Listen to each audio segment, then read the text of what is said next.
نکاح کے حوالے سے بتائیے، کتنے آپ نے نکاح کر لیے ہیں اب تک؟ میرے بچے آج تک میں نے کسی محترمہ کو طلاق نہیں دی. پہلی بات، شادی میری ایک ہی ہے. نکاح میرے متعدد تھے اور ہیں.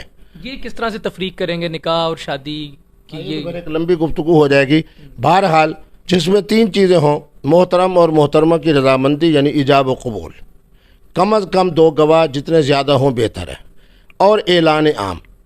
اس کو میں کہہ رہا ہوں الزواج، شادی. ٹھیک ہے، اس کا ترجمہ میں کر رہا ہوں شادی. ٹھیک ہے. ایک ہے نکاح، فَانْكِحُوا مَا طَابَ لَكُم مِّنَ النِّسَاءِ مَثْنَىٰ وَثُلَاثَ وَرُبَاعَ. چونکہ آج کے زمانے کے اندر جس بر صغیر میں رہتا ہوں، بلکہ پورے عالم اسلام کی اب یہی کیفیت ہے، وہاں نکاح کے لیے اگر اعلان عام آپ کرتے ہیں تو آپ کے لیے مسائل پیدا ہوتے ہیں. میرے پاکستان کے اندر بھی آپ جب دوسری شادی کرنے لگے تو فلاں جگہ جاؤ، مصالحاتی کونسل میں جاؤ، پھر اس کے بعد جناب بیوی سے اجازت لو، اگر نہیں لیتے ہو تو اتنا جو ہے جرمانہ ہے. تو بہرحال جبکہ نکاح جو ہے وہ شرعاً بہت آسان ہے. نکاح کتنے ہو گئے آپ کے؟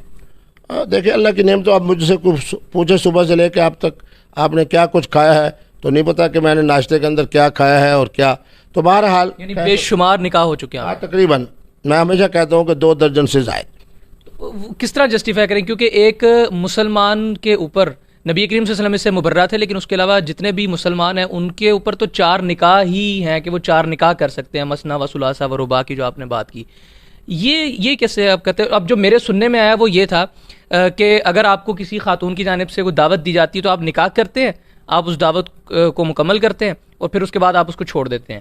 تو یہ تو نکاح معطا کسی کیفیت نہیں ہو جاتی؟ میرے بچے، میں نے پہلے بھی کہا ہے کہ آج تک کسی محترمہ کو میں نے طلاق نہیں دی، پہلی بات.